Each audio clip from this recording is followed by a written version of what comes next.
everybody, if you're new here, welcome to my channel, and if not, then welcome back to another one of my videos. My name is Freyleyce, and today's video is the most requested forbidden romance recommendations. I've actually gotten a lot of requests for this recommendation video. I think this is the most requested video I've gotten, which is kind of interesting because I don't read that many forbidden romances. I mean, I think I do. I don't know. That's not one of my most loved tropes. It's not a trope that I'll go after every single time, but I read them and you guys wanted to see them. So here I am. I have a pretty good list for you guys. It took me a minute because if I have a list of recommendations that I don't feel is complete aesthetically, and maybe I don't like one of the books on there, then I cannot film the video. It just does not roll. The videos are so fucking awkward. I've deleted a lot of videos actually because I didn't like the vibe of them. So I waited for this one to be vibey, and here we are. I'm very happy with this list, so I really hope you guys enjoy these. Yeah, not much more to say. Thank you so much for watching. I'm gonna hop into the recommendations now, and I really hope you guys enjoy them. Okay, actually, wait, no, I wanted to talk about one thing before we get into the video, and that is the difference between forbidden and taboo for me. So taboo is more like a huge age gap, mainly just a huge age gap. Maybe a guardian word trope, or that's all I'm thinking of right now. That's all. It's literally everything that's coming to mind. But a forbidden romance to me is more like student teacher, and we have two of these on this list, or step siblings, or boss employee, or bodyguard, stuff like that. So there is a difference between forbidden and taboo to me. That's my definition of it. So I know that's not everybody's definition, and I feel like I don't want to call these taboo because in my opinion they're not. I definitely have a list of taboo recommendations if you guys want. As you can tell, I'm not a huge taboo reader. If it says it's taboo, I'm not gonna jump on it right then, but I've read quite a lot and I have a pretty good list for you. So if you guys want, I can do a forbidden video and then a taboo on the opposite side of the scale. You know, there's the must-have rant in every one of my videos. Let's get into these recommendations. First one, I haven't recommended this one in a hot minute. I talked about it in one of my last videos, and then when I was creating this list, I was like, oh, right there. And that one is Falcon Spray by C. Lamari. I read this one probably in March, and I was absolutely addicted. This book is so good. So the forbidden part is that he is her bodyguard, and she is a rich diamond heiress, and they don't really want to be seen mixing together because she's really fucking rich and an heiress. A bodyguard is not really somebody that they would have a marriage to, and you don't really marry for love. You marry for the label. So this one follows Ren and Ember. Ren's last name is Falcon, so it's Falcon's Prey. I really love that one. I don't know why. I'm obsessed with how that goes together. I love it. I haven't talked about this one in a while. I'm forgetting what to say about it. Okay, yeah, so at the beginning of the book, they really don't like each other. It's kind of that guard, forbidden thing where there's a lot of tension and a bit of angst because they don't like each other. It's not enemies to lovers, but it's definitely a strong hate to love and borderline enemies to lovers, but they really don't like each other. So they got that tension along with the forbidden and the kind of sneaking around. Yeah, they have a bunch of tension in the beginning. They don't like each other, and then something goes down and she actually puts him in prison, and then he comes back and he's never letting her go again. It's very passionate. It's so much chemistry. It's very fast paced. There's a bit of suspense in here too, which if you guys know me is my favorite mix. A romantic suspense is so fucking good. This one I wouldn't quite classify it as romantic suspense, but it definitely has suspense and thrilling moments going on in it. But yeah, this one is just a really fantastic bodyguard romance because lately I've really been loving bodyguard romances. I love the tension between them and the forced proximity. So this one, you got forbidden, you got forced proximity, you got tension and angst, you got hate to love, and it is pretty spicy. It's really hot and smutty. It's not extra spicy or anything, but that combo is just so good, and I highly recommend you read this one. It's one of my top 10 books of the year. I said that in my second to last video. I think you should read it. Next one, like I said, is a student teacher romance, and this one is one I've never recommended before, and that is Gothikana by Rune X. I read this one Halloween of last year, and I've literally not fucking said a peep about it since, which is a bit weird. I love this one, not as much as I love the Darkverse series by her, but I absolutely loved it. It was so fun. It was so fucking creepy, and if you're wanting to get into the Halloween mood, I highly recommend you read this one. I'm definitely going to be recommending it a lot for spooky season, but at the same time I'm not, because I want to throw in some fresh recs. But that being said, I highly recommend you read this one. If there's a time to read it, it's right now, because you just get all the Halloween vibes. It's so good. Either way, this follows Vad and Corvina, and I literally had to like look up if I got that right, because Vad doesn't sound right. It sounds like Vlad, and then that reminds me of Outer Banks and John B. But it's Vad and Corvina, and Corvina is kind of like a bit of an outcast girl. She hasn't really grown up like a lot of a social life, so going to university is her like first big step. She's like nervous and excited, and she shows up there and meets Vad in like a really mysterious manner. I cannot keep a straight face while saying that. I apologize. And they have like this instant chemistry kind of thing, but he's like really silent and mysterious and like dark, and like there's so much going on with him, but you don't know anything. I do remember it being dual point of view, but not at the beginning, because he's like ultra mysterious and you don't know anything about him.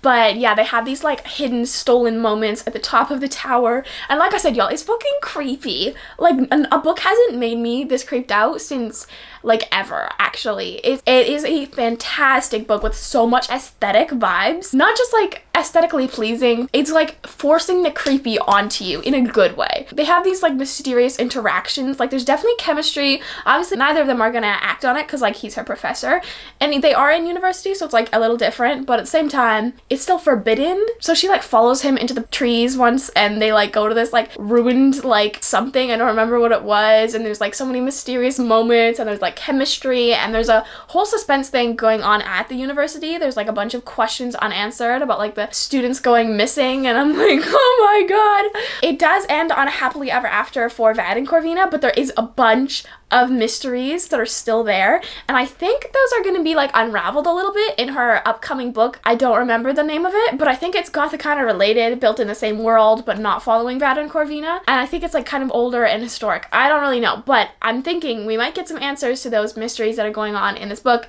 in that one. At the end of gothikana, I wasn't like, oh my god, those mysteries weren't answered and I need them to be answered. I actually loved the element of mystery, and definitely Vad and Corvina got their like happily ever after, so I loved it. It was so fun. And once again, guys, like, hello, it's Halloween coming up. This book is literally Halloween and fall reincarnated. You gotta read it. It's definitely forbidden because you have the student teacher, if I didn't already point that out, but it's just got them vibes and it makes it such a great book. Like, I've never heard of anyone not enjoying gothikana. Like, how can you not? Next up is Still Beating by Jennifer Hartman. Now, I know I usually go for like the underrated kind of books, but this one, I was convinced to read it by Book Talk back when I was on Book Talk a little bit, and I was expecting it to be like, oh my god, so fucking good. And I mean, it was, but I'm not with y'all on the like huge ass hype for it. Like, this wasn't my favorite book of the year. It was a very good book, a beautiful book, and I highly recommend it, but I'm not like on that kind of hype that everybody else is on. So, Still Beating by Jennifer Hartman follows Dean and Cora, and Dean is engaged to Cora's sister.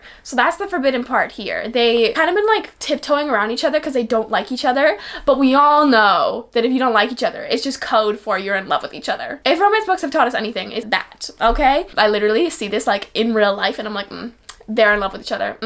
Most of the time they aren't, and they actually hate each other, but I like to think so. So they've kind of like tiptoed around each other for a while. They kind of had a bit of like tension thing before he started dating her sister, and now they are engaged. But when Cora gets drunk one night, she calls Dean and was like, can you come pick me up? Like, I'd really fucking hate to ask you this, but can you come pick me up? And he does. They're going home, and they both get kidnapped by this like sick and twisted serial killer who likes to torture his victims by like making them fall in love, and then he kills them.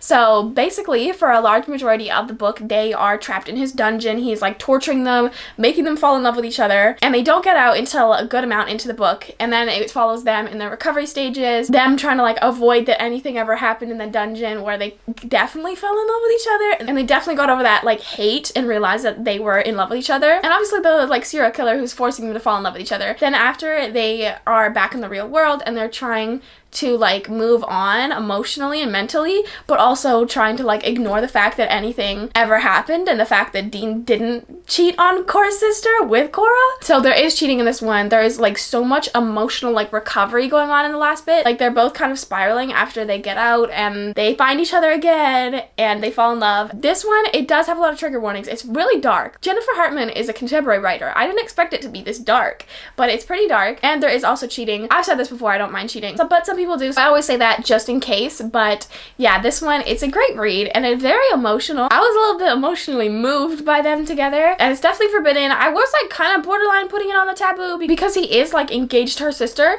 but at the same time, that's not really taboo to me. That's just forbidden, and like definitely forbidden. Like if you saw somebody do that in real life, you'd be like, oh shit, but it didn't feel taboo. So I want to put it on this list. Definitely deserves to be on this list. And Still Beating by Jennifer Hartman is a great book. Next up, we have Dark Notes by Pam Godwin. This is another student teacher one. I think this is the only 2 student teachers I've read, other than maybe ones like in the past 2 years that I didn't really like enough to recommend. So this follows Emmerich and Ivory. It was a bit hard saying those names. Ivory struggles a bit in life. She doesn't really have a good home life, and going to music school is the only way that she really feels like at home and safe.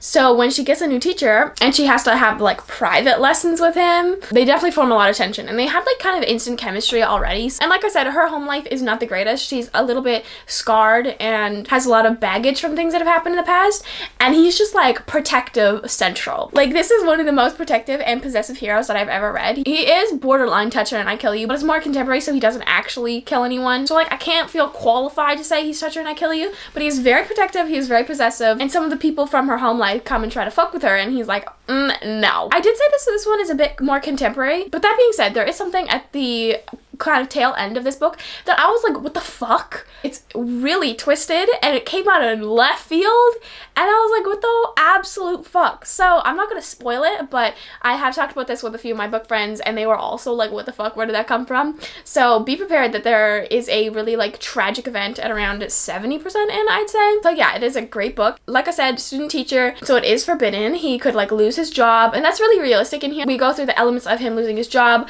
He kind of has a bit of a past at another school, so he's already like a bit iffy, and obviously there is an age gap here. I don't think it was much of an age gap. I think it was probably like 8 years, 5 years. I don't really remember. It wasn't a big issue for me, but that being said, I do read a larger age gap sometimes, and usually they're not an issue. So yes, Dark Notes by Pam Godwin. It's definitely forbidden, and it's definitely a fantastic read, and I highly recommend it. Next up is Darling Venom by Parker S. Huntington. This one is forbidden because it's a, okay, hold on, I gotta say this right. It's a dead brother's best friend for the dude, and it's a best friend's brother for the girl. There we go. So it is actually triple point of view. In the beginning, it follows Kellen, who is one of the brothers, Tate, his other brother, and Charlotte, who is the heroine. So Charlotte and Kellen actually meet when they are both on the top of a building contemplating suicide. So there's huge triggers for suicide and mental health in this one. It's very present in the book, and it is also a very character-based book. So like you see everything the characters are going through, everything they're thinking. So if you have triggers for that, like definitely do not read this. So they meet on a rooftop, and they kind of make a pact to like not kill themselves and meet there every year on Valentine's Day, and that goes on for a while until Kellen does kill himself, and that is where Tate comes in. Tate is Kellen's like older brother. He's very like cold and a bit heartless. He's a doctor, and he's just like got that mysterious kind of vibe going on. So Charlotte knows Tate as like this asshole who doesn't care about his brother, but then they meet to kind of like grieve Kellen together, and she realizes that like he's got some shit too, and their whole life was really fucked up, and they definitely goes on a like deep character dive of everything the characters are going through. Like I said, it's a very character-based book, and it's pretty thick. It's like 600 pages now, maybe like 5 something, but it is a pretty thick book, and it is very character driven, so it can get a little boring. I didn't really get bored. I did take me a minute to read it, but I really enjoyed it. It really shows the like accurate struggles and ups and downs of mental health, and I thought it was really beautiful. So like I said, it's best friend's brother and brother's best friend, so it is forbidden in that way. There's also a bit of an age gap. I think it's like 6 to 8 years, and it's definitely slow burn with a lot of tension, and it has fantastic vibes. Last one, okay everybody, this one, I have recommended this one so much, so I wanted to get some fresh recommendations in here, but I had to do it. I had to recommend the Santiago trilogy by Catherine Wiltshire. This one is a mafia romance, but it's not really mafia because it is cartel. So like a side branch of mafia. The hero is cartel, and then the heroine is a FBI agent's daughter and a criminal reporter. So she's been following Dante, who is the hero, and his like cartel for a while, and then he comes to Florida where she lives. Shit goes down. Her dad gets injured because of what happens, and he's just like, fuck it, I'm kidnapping her. So he literally kidnaps her, brings her to his like private island, and kind of keeps her there, and then they fall in love, and it's awesome. This one really has a lot of tension in it. There's a lot of angst, and it's like fantastically forbidden. I will say it's a little lighter on the forbidden than some of these books because it's like not as prevalent in it and it doesn't go on for a while and it doesn't like stop them from being together. And when you're on your own fucking private island, there's nobody really to stop you from being together. So yes, it's forbidden, and yes, that forbiddenness kind of like carries on throughout the series or trilogy, but it's not like something that stops them from being together, because when you're on your own private island, you don't really give a fuck. Also, when you're Dante, you don't really give a fuck. This one is definitely Toucher and I Kill You, I Hate Everyone in the World But You. It's captive / kidnapping. And the whole series is about the one couple. So I didn't actually get bored that much. I got like a little bored towards the middle of book 2. But that being said, this is the only trilogy about the same couple that I was able to read and be like, damn, this is good. You know, like I can't normally keep up my attention for that long, but this one I really enjoyed. Also, if you're a fan of the Twist Me series by Ana Zares, I think you'd love this one. They're very similar. I recently read the Twist Me series and I was like, oh my god, what book is similar to this? Which one? And then I was like, this one, 100%. It's totally similar and it's totally, and in my opinion, this one might be a little bit better. I did enjoy it, but this one is just, it's better. Sorry. Okay, everybody, that is my recommendations for forbidden romances. I hope you guys enjoyed this list. If you would like to see me do a taboo recommendation video with kind of the same vibes, let me know down in the comments. As always, my links for my Instagram, my Goodreads, my wish list, and all of that are down in the description. Thank you so much for watching, and I'll see you in my next video very soon.